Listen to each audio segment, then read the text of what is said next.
What's up, world? How y'all doing today? Pull up to this counter, get comfy, and eat some brunch with you. Morning, Landon. How's it going, man?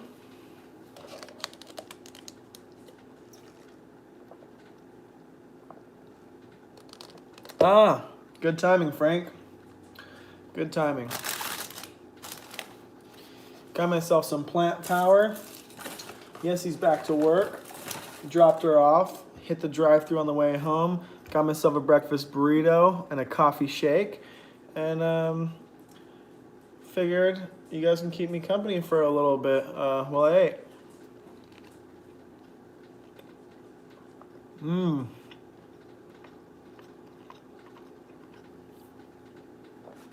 I'd love to visit Poland someday. Is it cold out there right now this time of year? It really is. It's like, here's what I'll describe the coffee shake. You know how coffee smells? That's how a coffee shake tastes. Because it's still a milkshake. I think all the creaminess mellows it down, so it's not bitter in any way. It just tastes like it smells. Perfect shake today. Thanks, Frank.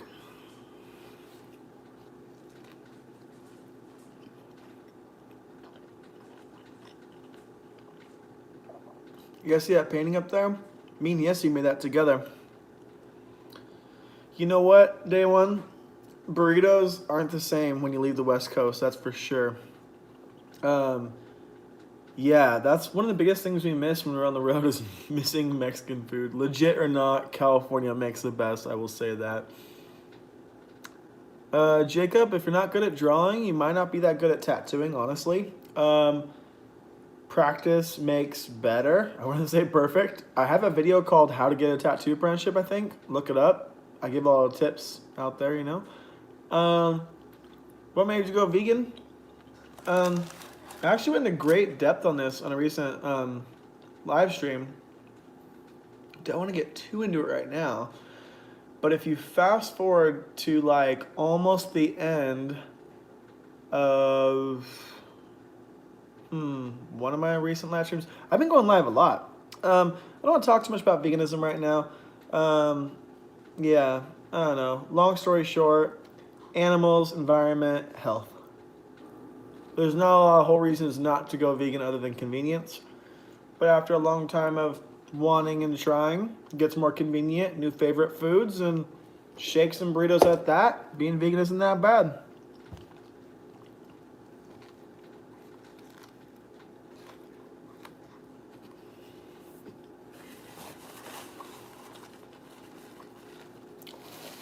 Well, you know what, Samir? I'm not eating curry, so I'm not that addicted, am I? Even though I had it last 2 nights, because I had it night before last and leftovers of it last night as well. I just love it. I also addressed that too. It's creamy, it's spicy, it's sweet, it's smooth. What's not to love, dude? Where do you live right now? I live in Riverside, California. It's in Southern California. It's centrally located in Southern California. So essentially I can drive, to Disneyland in like 30 minutes. I can go to Hollywood in an hour. I can go to the desert and see that stuff, like in an hour, Joshua Tree, things like that. I'm in the middle of everything. The food is good. The weather's consistent. And the economy is resilient.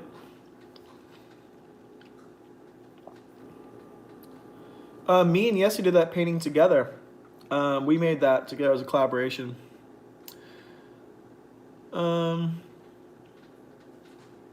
Have you ever tried Iraqi food? Never seen it spelt that way. I'm not sure. For in the Middle East, I mean, I've had like certain Middle East staples there's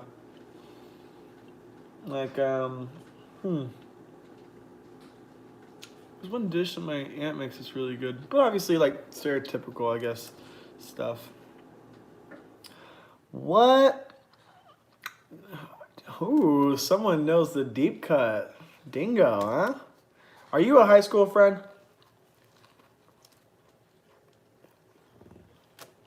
These are, sounds really familiar. Sounds really familiar. Danny. Are you the Danny that has the dingo tattoo on the back?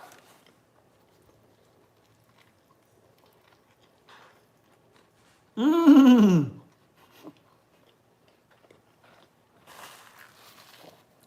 Got a fan since day one. Fuck yeah, son. That's tight. You should DM me. We should talk. I haven't seen you in, it's probably like 10 years ago. 9 years ago? How many years ago? I was at Fastlane, probably 2012, maybe 2011. What's up, Daniel?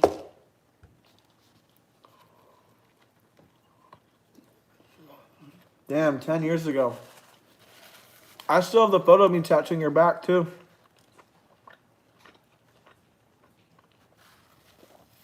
That's rad, Bailey.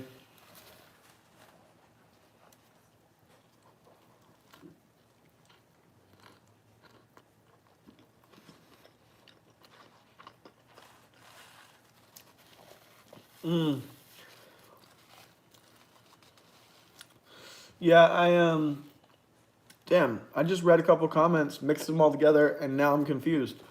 What was I gonna say? Let me read this this chat really quick. There's one I was gonna read. Oh, what are your thoughts on people getting face tattoos who are not tattoo artists? Examples if it'll affect them getting jobs. I don't really do them at face value. When someone hits me up and says they want to get something that goes up to their neck or on their neck or face or hands, I just reply, I do not tattoo hands, neck, or faces. I will if I know them, if I've been tattooing them, if they're running out of room and I feel like they're ready to have that tattoo. But that's the only tattoo placements that I kind of will have a little bit of a moral dilemma and not do it for them. It's tricky because it's not for me anyways. It's my job to make the tattoo, their job to wear the tattoo. But, I mean, the weight of being the one to put that marking is heavy. And it's not just about the money. I mean, if I could do it different, I would. And almost everyone I know that has their hands, neck, or face could do it different. They also would. So I think it's something that, you know, you should be tattooed, be heavily tattooed, know what it is to be heavily tattooed, run out of room. It's the last frontier. You didn't want it, you still want it. Boom, you've earned it. There it is here. But, you know, first idea on the face, empty arm, not a good look, not cool. And I think over time, throughout my career, I have a preference of people not being so heavily tattooed. I think when I first started getting tattooed, I want to cover every single inch, completely covered, like Lucky Diamond Rich, like wild, you know. And I think now I think that it's a lot more tasteful seeing tattoos on the body, not just body of tattoo. Although I still like that look, and there's a place for it, but it's a lot cleaner and simpler and more legible, I would say, when you see tattoos with a nice space in between them. They're more readable that way. Your number on Instagram, we can link up, collaborate, bro, shoot pretty cool videos too. Yeah, just DM me. What's your opinion on Portland? I want to move there someday. It's a little bit different than the rest of the U.S. I love Portland. It's probably it's in my top 3 favorite cities ever. The first one went there, it was magical. Do you like the Buzzcocks? Yeah, Buzzcocks were my first punk bands I ever got into. I like a lot of early 77 style stuff, like Buzzcocks, Vibrators, stuff like that. Back to Portland. Portland's amazing. One of my first videos here on YouTube is in Portland. One of my best friends lives in Portland. The best vegan food in the world is in Portland. And it's green, it's pretty, people are nice, there's trees. I like the houses, they're cute. I have a lot of good things to say about Portland, Oregon. Never been to Portland, Maine. Here it's beautiful as well, but you know, I prefer the West Coast, and that's it has a Midwestern, almost East Coast feel, but still out here on the left, and I think that city's one of the best. Let me hit the live chat, see what you guys are saying. How do you think of new tattoo designs? Do you use a lot of reference or anything? Everything comes from somewhere. Even if it came from here, You saw it somewhere. Yeah, I use tons of reference. Your designs are only as good as references. And with that said, something truly original is never really truly appreciated. Very, very rarely is there a true original, you know? Um, but, you know, we like things that are familiar to us. We like things that we've seen, you know? Like, you know that's a cactus. You like it. You're aware of it, you know? If it's truly original, it's more or less just confusing. So I think tattooing is always pulled for like from in, you know, the Western and in the last 100 years of tattooing, electric tattooing, it's always pulled from pop culture and things like that. Gotta go back to work. Yeah, enjoy work. Yeah, hope you had a good lunch.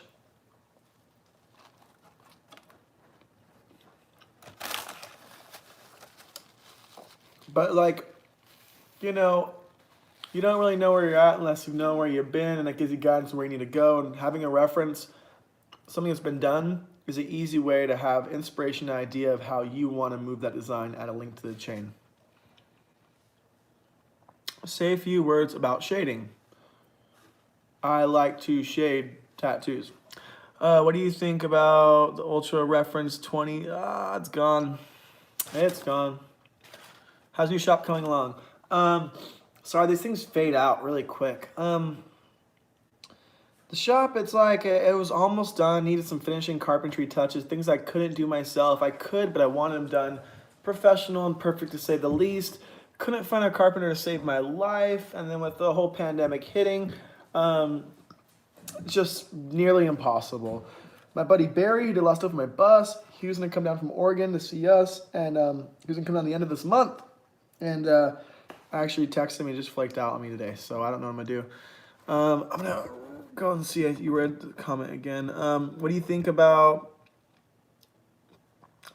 what do you think are going to be the new ultra reference artists 20, 40 years like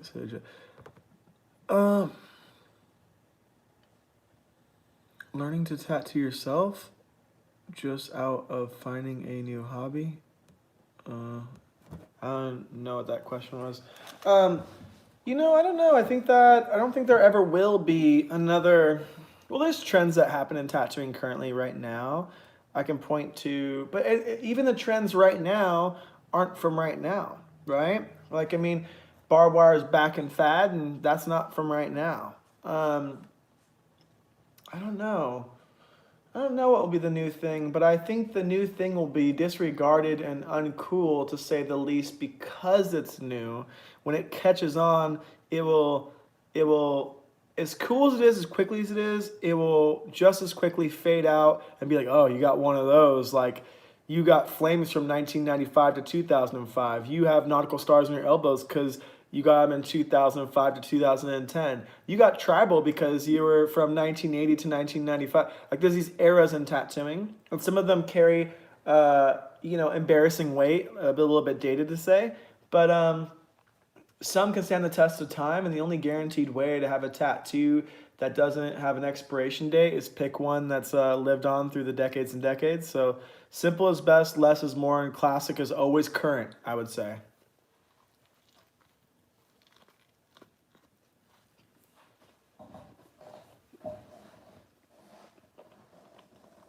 If I didn't answer your question, ask it again so it pops up. Like Milo Tattoos. If that's the person, I don't know who they are. If you're referring to Descendants, I love the Descendants.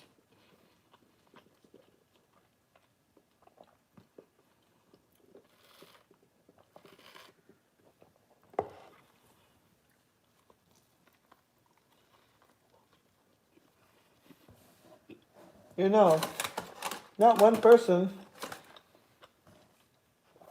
has asked what's in my breakfast burrito. Beer? I do not drink beer.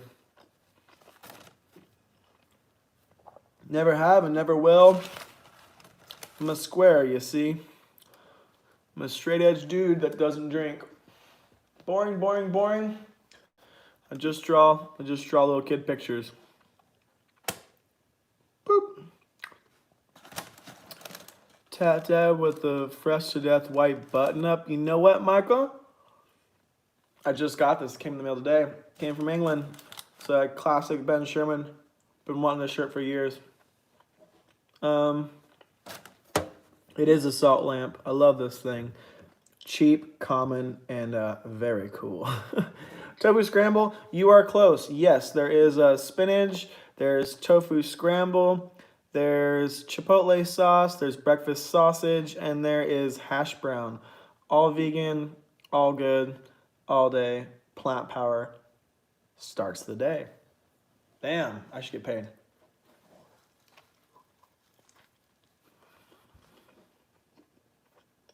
That's hilarious. My friends like my salt lamp. I've had several friends like, can I lick it? Get it. Not in the age of COVID-19, but hey, you know what? A year or two ago when we got this thing, hella homies are licking this lamp, I'll tell you that.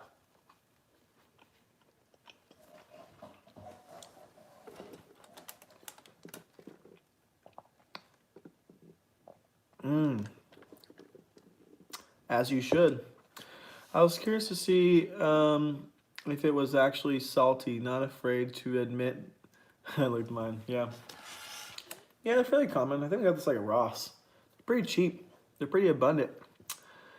Try to listen to a band called Bigger Than Cleveland. What kind of music would they be, would you say? Put me on. Let me know about this band. Grew up in straight edge all my life. LOL.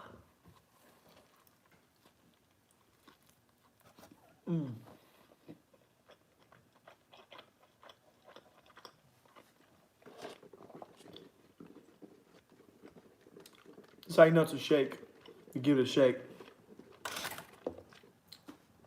No, I have listened to the Frights, but I'm not particularly a fan, I would say. They're not bad, but it's not my bag.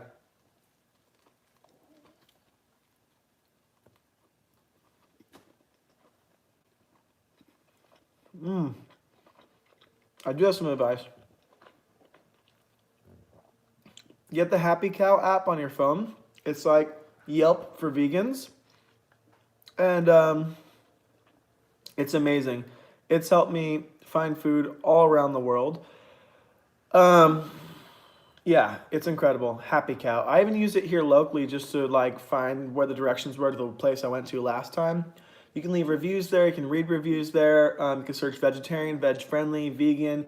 You can see, oh, you know, hey, get the curry but ask for no fish sauce, and get the Thai tea but ask for coconut milk. There's cheat codes and things you can figure out, places you go, there's stores and more. It's a really great app. I would also say, I mean, a lot of things are vegan already. You just gotta be aware of what you're eating. That's part of being vegan, I would say. You know, ask what's in something, figure out a workaround in that something. Be like, oh yeah, what's in that burrito? And they're like, oh, beans, cheese, rice, sour cream, pico de gallo, guacamole. Do you have milk in your guacamole? No, it's just avocados, blah, blah, blah. Okay, let me get that burrito without the sour cream and without the cheese. And there's a big assumption that the tortilla is vegan. And if you really want to dig in, ask another vegan. Maybe ask them. Maybe ask them that time or another time. Or go on Happy Cow and read a review, and maybe you'll find out exactly how to get that vegan burrito made at that place. But, you know, it's not too hard. If you want it, you'll figure it out. Too much information out there. Google it. There are infinite answers, to say the least. A lot of questions popped up when I was answering that. Let me rewind just a little bit. Hayden, hello. What is up? Voice of a Generation or Second Justice Empire? Ooh, Ian, that is a good question. Okay, so I have the original pressing of Second Justice Empire. As you may know, I spent too much money on it, but I love it, and I'm very glad I did it. When I was 15, I would say, fuck Second Justice Empire. Voice of a Generation all day, right? And I actually saw Blitz right before the singer died 1 week later. I just didn't really, you know, you get into music almost in order, you know, and like Joy Division, then New Order, literally, right? Post-punk, new wave, goth, you know, death rock, all that was something that I liked much later. Although I always loved like Joy Division, I always loved TSOL if they're bordering along that line, I guess I would say. But as far as Blitz goes, it was such a distinct, crazy change that I didn't really respect it, know how to listen to it, or appreciate it in any way until I got a little older and understand it a little bit more. And so now I'd say Second Justice Empire. I hate the song White Man because it's just so fucking repetitive. White man, white man, white man, white man. It's like, fucking skip that song. But everything else on that album is a masterpiece. Voice of a Generation does have hints into that era. Um, you know, but yeah, I don't know. It's a hard one, but I mean, I bounce back and forth, but I almost kind of forget about Voice of a Generation at times because I think that Second Justice Empire, its time is right now, and I'll hop back and forth, I'm sure, but right now, it's a difficult answer to give you, but yeah, I'm gonna say that. Have I tattooed in Tacoma? No, I've tattooed in Seattle. Do you even lift? No. Condor, I discovered them from one of your videos. Yes, they're incredible. Second Justice Empire is great. It's great, Ian. Man, if those couple comments I got you guys into Chain Colt and Condor, if you kind of like, kind of the oi sound, maybe like a little bit of a new wave, I would say check out Blitz, Blitz, Second Justice Empire. That's the album I'm referring to. It's incredible. Anything from Blitz is great. But if you're into Condor and Chain Colt, I'd say maybe go for their first album. Then because it's kind of out of context, I would say. But yeah.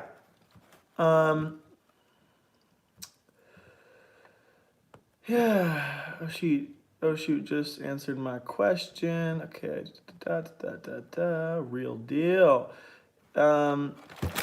Sorry, my hand's in the way.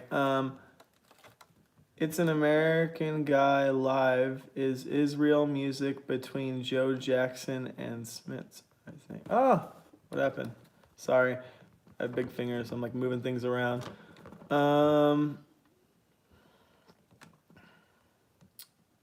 What do we got? What do we got? What do we got? What do we got? Damn it, I'm like swiping up on things on the screen. Ramones Forever, that's Tony's answer always. Ooh, yeah, I agree. Flying butthole. Is there good Indian food in America? I mean, from what I know from being American, I would say yes, but I haven't been to India yet. Eddie says, what machines do I prefer? Blah, blah, blah. Different tools for different jobs. I don't know. I like rotaries. I like coils. I don't know. I think that if you use something long enough, you can kind of adjust your hand speed to it and get used to it, and your style will revolve around the tool that you're using to do it. But yeah, I don't know. I just got 2 new machines, and one of them's a rotary. Actually, they're both rotaries, but one of them's vastly different than the other. Yeah, I actually posted a picture of it on my Patreon. I'm embarrassed to post it anywhere else. If you follow me on Patreon, you'll know what I'm talking about. If not, then you're out of the loop. If you do want to support me somehow, in the description below is a Patreon link. I post exclusive videos there. I post videos I upload early there. Sometimes I give away some stuff to my patrons. I post on my Lens, which is like the equivalent of an Instagram story. You can message me there. It's kind of like a fun, more exclusive Instagram, I would say. Royal Hounds. I love them. I love Criminal. So obviously, I'm into that. And then when Royal Hounds came out, it was just like not as good as Criminal, and it was just not what I was looking for. And it wasn't until, and I listened to the album a couple times over. It wasn't until I would say February, me and Anthony were tearing out the floors in the shop, and Royal Hounds popped on after we were listening to Criminal on YouTube, and it was just like, damn, this shit is really good. Like, it's just got a really good like rock and roll sound, and still the same vocals from Criminal. But I do miss kind of the almost like black metal element with like the organ in Criminal, like, but it's an oi band. It was so different. It was so unique. But Royal Hounds, they're great, it just took me a while to come around, I guess, but I'm a fan now. I'll say that. Jacob was hidden by Wayne Fredrickson. I'm sorry if I did that. I don't know how I did that. Weird. Yeah, I don't know. Sorry, I guess. Or maybe you deleted a message. I don't know what to do. Do you think the coil guys will judge?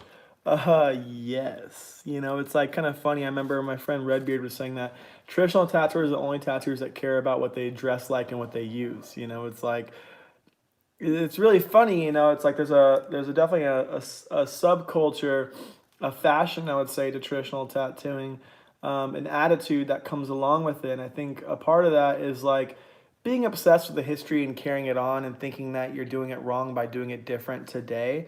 And a lot of tattooers that do traditional tattoos try to find themselves back in the day or in the middle, but never current today. They're afraid of change. I am one of the ones that find myself in the middle, but I'm open to trying new things. And, you know, there is truth in a lot of it. If it's not broken, why try to fix it? But I'm just so in love with tattooing. I love trying it. I love trying new things. I don't know. But I mean, the best way to learn about new things is to look back because everything's already been done.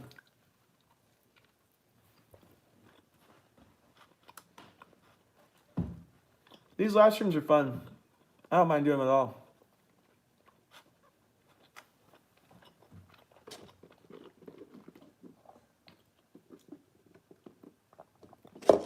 I was looking into doing them on like, thinking about doing it on Mixer or what's the other one? Twitch, things like that.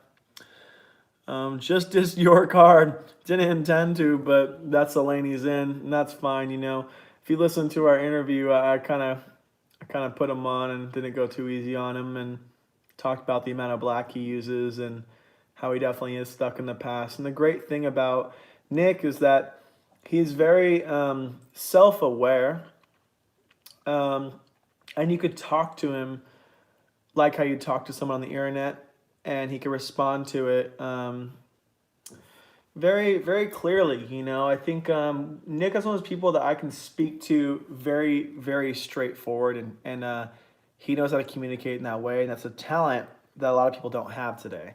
I love him, and I like the stuff he does.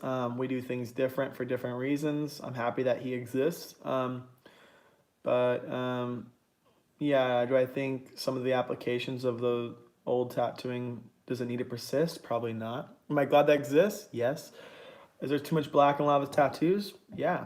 Do they look cool? Fuck yeah. I mean, all tattoos look like crap eventually, and you gotta find yourself in this place where how cool do you want to make it look today, and how cool do you want to make it look tomorrow? Some people are only thinking about today. Some people are only thinking about tomorrow. Some people are in the middle. I'm bouncing around a bit. I'm confused. I'm still learning a lot about it, and so is Nick. You know, but ultimately, like, I'm a big fan of the stuff he does. I just wish you'd use color.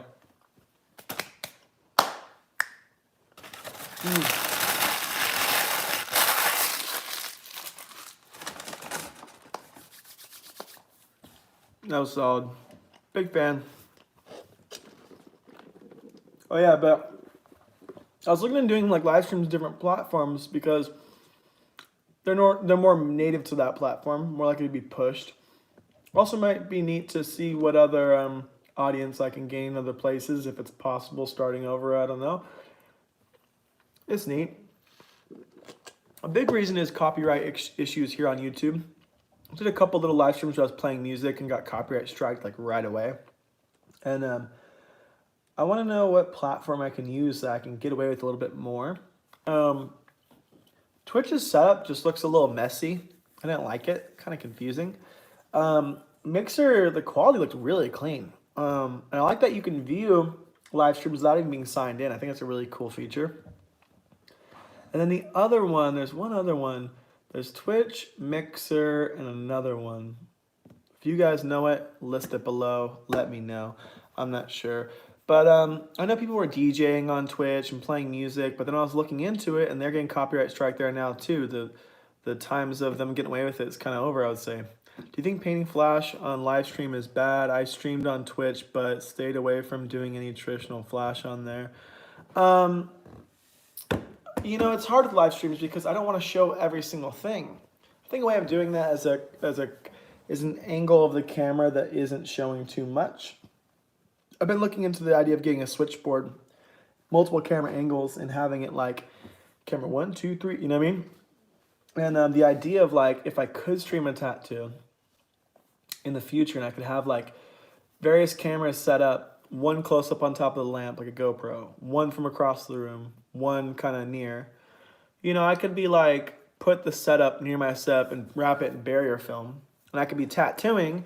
And when I'm about to like, do a little stretch technique or something I don't want to share with the internet, I could tap the camera too. You know what I mean? Or we're having a good conversation, tap it to camera 3 or whatever. I don't know. I'm excited for the future of streaming and things like that. But I'm aware of how much influence I have in tattooing and how many people come to this channel to try to learn to tattoo. And although I appreciate you, I'm not here to teach you guys how to tattoo. I'm here just to share my art with you, my little bit of my life that I'm willing to share with you. And ultimately, I'm the one that wants to tattoo you. I'm teaching you how to get tattooed by me. I'm showing the process behind it so it's valuable to you and that you see. But I don't like the idea of it being an educational thing, I would say, But yeah, I've seen some things. It's just hard because I own a street shop. I can't have like a camera set up all over the place. I would need to have a place to do that. I'm really looking to like move to a bigger place and have like an office room where I could have a streaming setup in the room, or I would like to have a private studio on the side of my street shop, and I could film some clips here and there, and then I could have my private studio for like all day big appointments and make videos there, do podcasts there, do live streams there. Keep the public space public and the media space for media, I would say. But right now I don't really have a place to put my things. I'm kind of hopping around, just streaming on my phone, so I don't know. I also like the donation aspect of the streaming world, When I've done these live streams, I'll have a couple people will donate like $2, $5, $10, and that helps tremendously. And I recently just shared my numbers on Patreon last night about, they showed my latest videos and what they're top ranked making, and some of these live streams are making the exact same money as it would for a long form content interview and a really popular like 600,000 view video of mine that gets revenue every month. So those couple bucks add up, because typically at most I make about $10 a month on a video that's doing well, and most of the other videos fall to the wayside and make pocket change.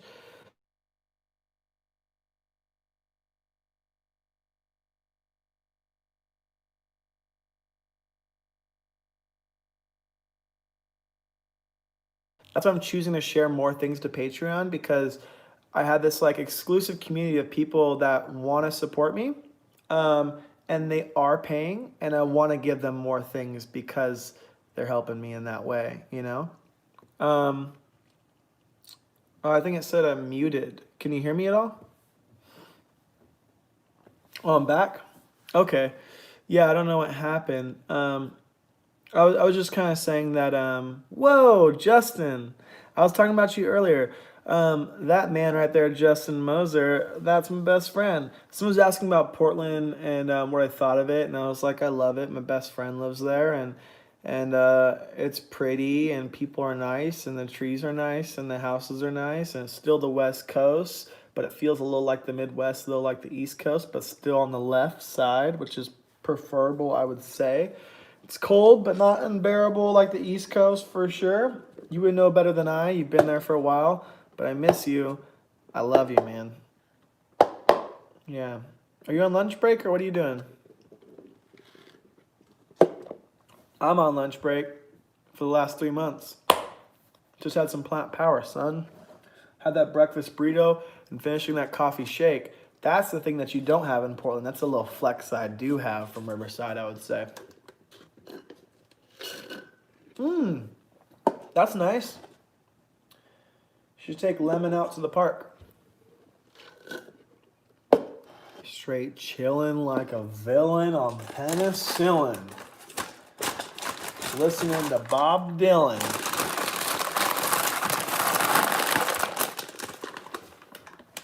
Yeah, Plant Power I think would make it up there. They're expanding everywhere.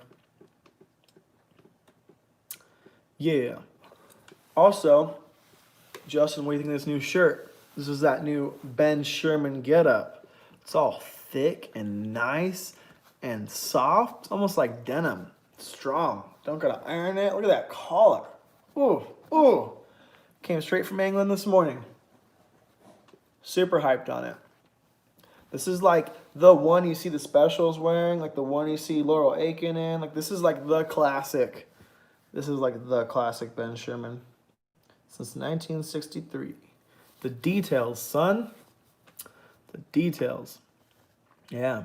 I think I'm gonna get going here pretty soon. It is 11:11. 11:11 every night I make wishes. Yeah. Oh man, you're on me, Rich. I'm at home, son. Jesus, can't win. Looking clean. Besides this, you know what I mean? Look at this mop. Look at this mop on top. This fluffy suede head scene. I need to cut this thing soon, son. Why isn't the podcast with your mentor up? Good question. That was one of the first, I think that was the very first podcast that I did. And I had a lot of technical difficulties with the GoPro that was filming it. It would like die, and then so I'd plug it in so it wouldn't die, and then it would like freeze. If you look at like Unite Win podcast, I believe episode 2 or 3, the one with Mike Knight, at the end of it, like in the last 20 minutes, half of the screen is frozen. So I'm like this, and he's just talking. And he reaches and his hand disappears in that screen. It's just a frozen screen. It's split. I couldn't find anything about it. No complaints about GoPros. No videos of it. I don't know what the fuck to make of it. But the GoPro is fucking up. And there'd be issues of like, oh, damn it. We were talking in the last 30 minutes. The GoPro wasn't filming. So the screen is black. Or, damn it, ran out of memory card on my thing I record the audio on, you know. So it was just a lot of things. So we started it and then we ended it and then it fucked up. So I'm like, all right, come back after work and we'll go back where we left off and we'll film the rest of it like part 2. Then we did that, it cut off again. Like, all right, well, we'll end it with the part 3. And it was just kind of like, I put it together, I have it done. And the last like 20 minutes of it is just a black screen. Truth be told, there was a couple things in the podcast that were said that I didn't really want to share with the internet. And I definitely don't think I want to share with the internet now. Just a couple little like political things that I didn't think belonged to my channel. So I just wasn't sure about it, you know. Maybe one day it'll come out. I don't know. Yeah, the Ping on the Wall, me and Yessie made together. More so her than me. We just kind of I sketched out with pencil and we kind of like, I blended on one side, she blended on the other side. I fixed that side, she fixed this side. And we made that 100% collaboratively together. Just with like a few things of just acrylic and some cheap brushes. Just to do something fun together. And we want to do more. It was fun. We want to do something that was simple. It wasn't detail in the scene. It was more so just color blending and solid colors. And had a kind of a cool pop art, surreal, simple, stencily feel. I don't know. I like it though. I definitely like to make more stuff with my wife. It was really fun.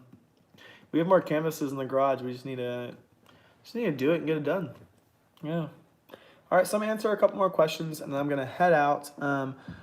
Would seriously love to hear that, even if it's a robust mix of audio. I'm starting my apprenticeship in July. Do you draw on sketchbooks to improve your art skills?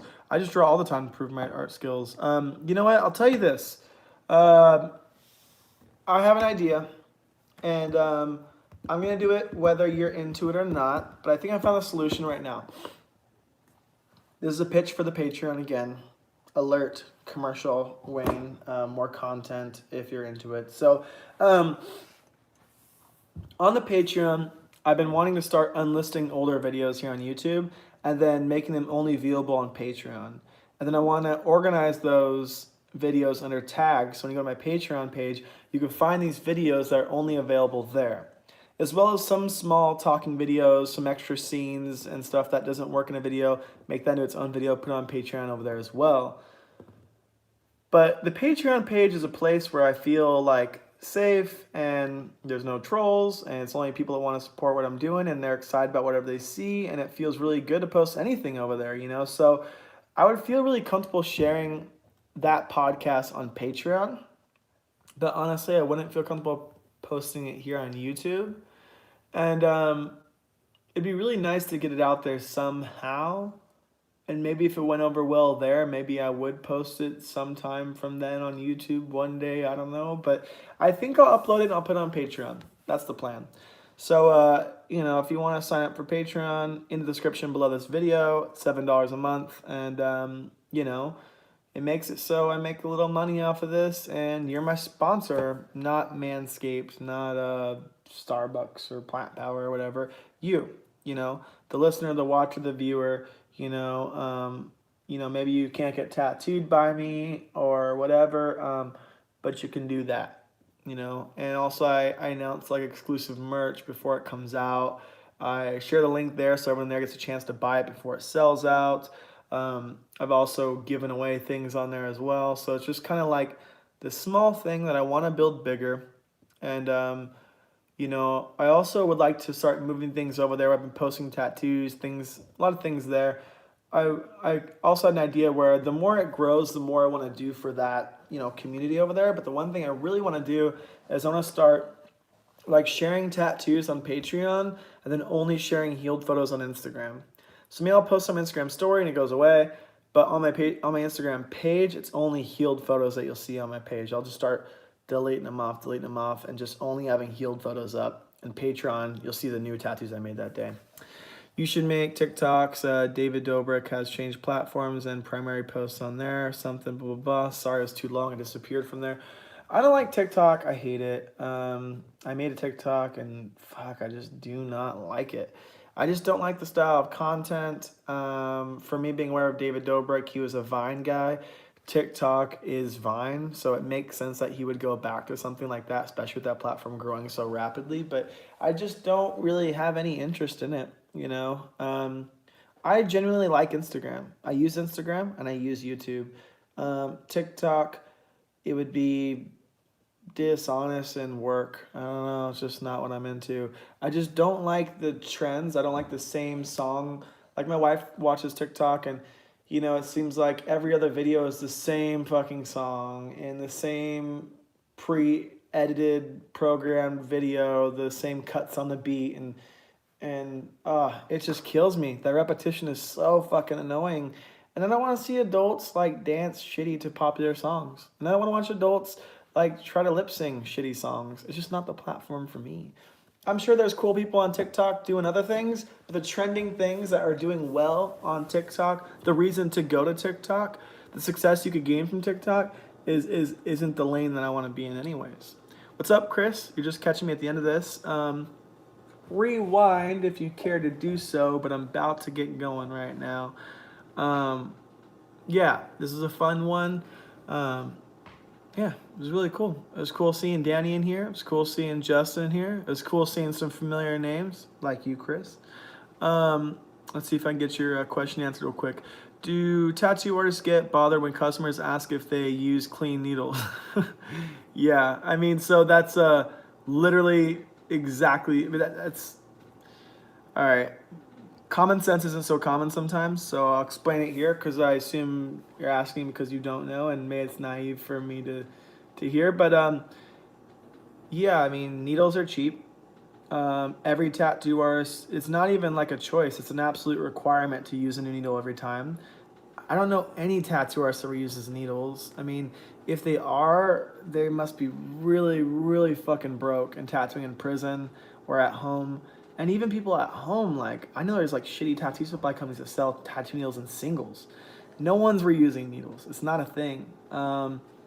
It just really doesn't happen. That's really a thing of the past. I think if you look back 30, 40 years when you're making your own needles, I think that could be a lot more commonplace. And even 30, 40 years ago, not so much. I would say more like 50, 60 years, for sure commonplace. Like 100% that was the way. But right now, today, no one is reusing needles in any way.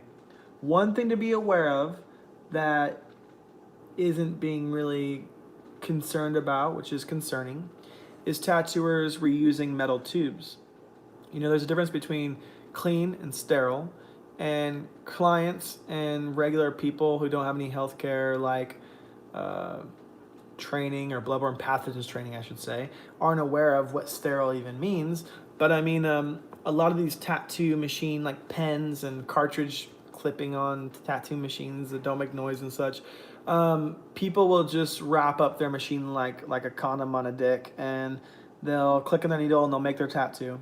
And they'll unwrap their machine, they'll wipe it down really good, and they're like, "Psh, yeah, what's the difference?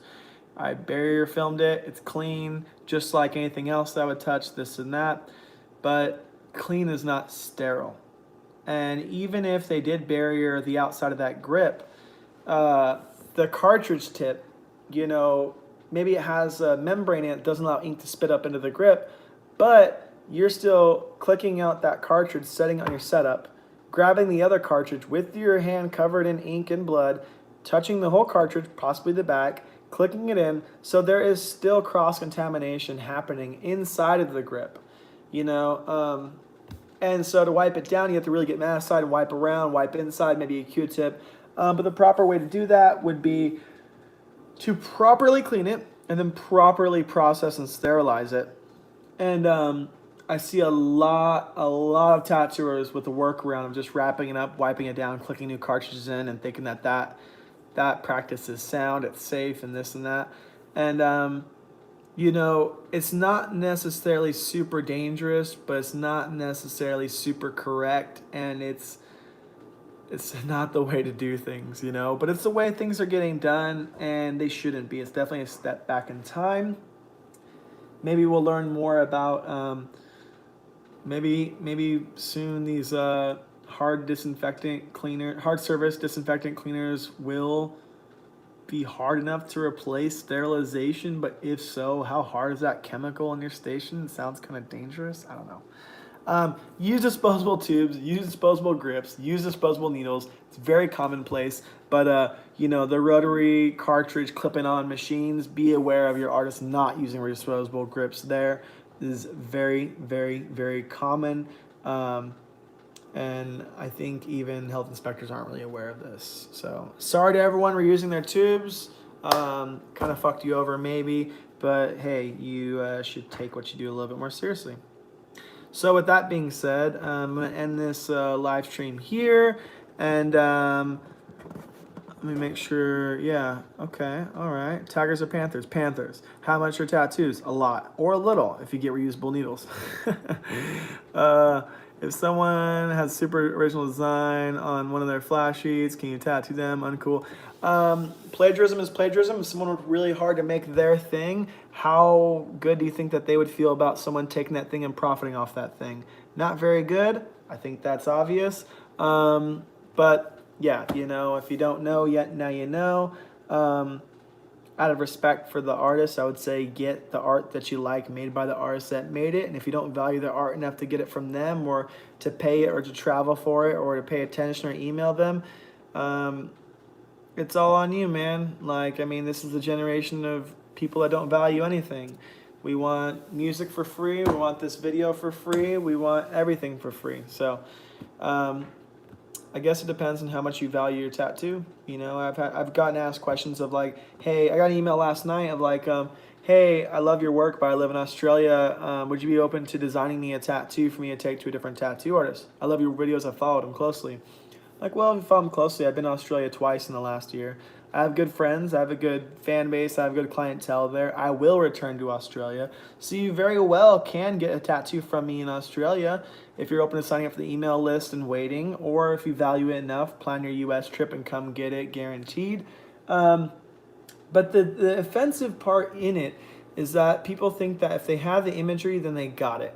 And it's not just the imagery. That's why people get so confused on like the tattoo flash thing. They're like, oh, you just picked off the wall, it's the same. It's not. It's handmade. It's different every single time.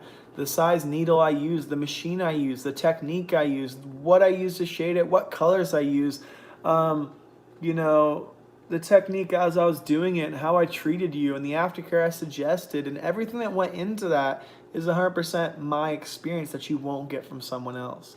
And the thing you get from someone else, you won't get from me. And that's the beauty in tattooing. You see that it's never the same. It's always handmade. It's a trade. And so with that being said, if you just take a design of someone else, you're not even getting the thing you wanted. You're just getting a bootleg thing. And if you want the bootleg budgeteer thing, then that is the thing to do. But it all depends on you and how much you value that tattoo. Are there tattooers that will do it? Fuck yeah, for sure, And maybe you'll get their version of that person's tattoo. Maybe that'd be cool. But I tend to look at it like it's a cover song of the cover song anyways. If you want the original, go to the original. There's a reason why you're attracted to that art. There's a reason why you want it. And the reason why you want it is because you like the way someone else would do it. It's because you like the way that person did it. So that's it. Thank you so much. And see you guys in the next one. In the description below, you'll find my Patreon if you want to see more stuff there. You'll find my email if you want to book an appointment over there. You'll find my email list if you want to sign up and get emails of when I'll be in your area, if and when the pandemic ends. And also my store if you want to buy shirts, stickers, books, things like that. Support me there. You can do that over there as well. And Instagram links and such and things like that. So thank you so much. And I'll see you guys very soon. I've been doing these a lot, too much. And I'll be back too soon, I'm sure. Later, tater. Boop. Bang.